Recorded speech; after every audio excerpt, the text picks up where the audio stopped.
狙いは何だ。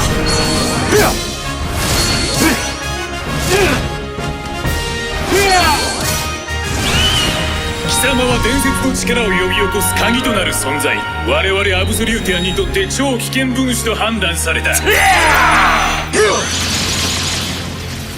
狙いは僕。伝説の力、レジェンドやサーガのことか。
リドリアス、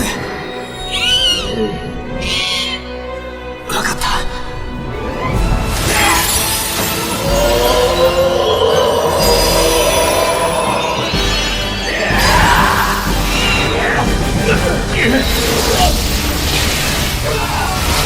リドリアス、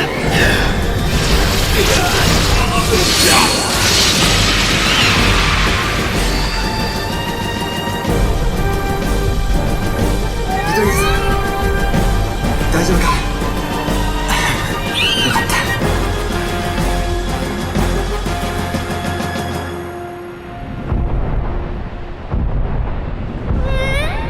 た。アブソリューティアン。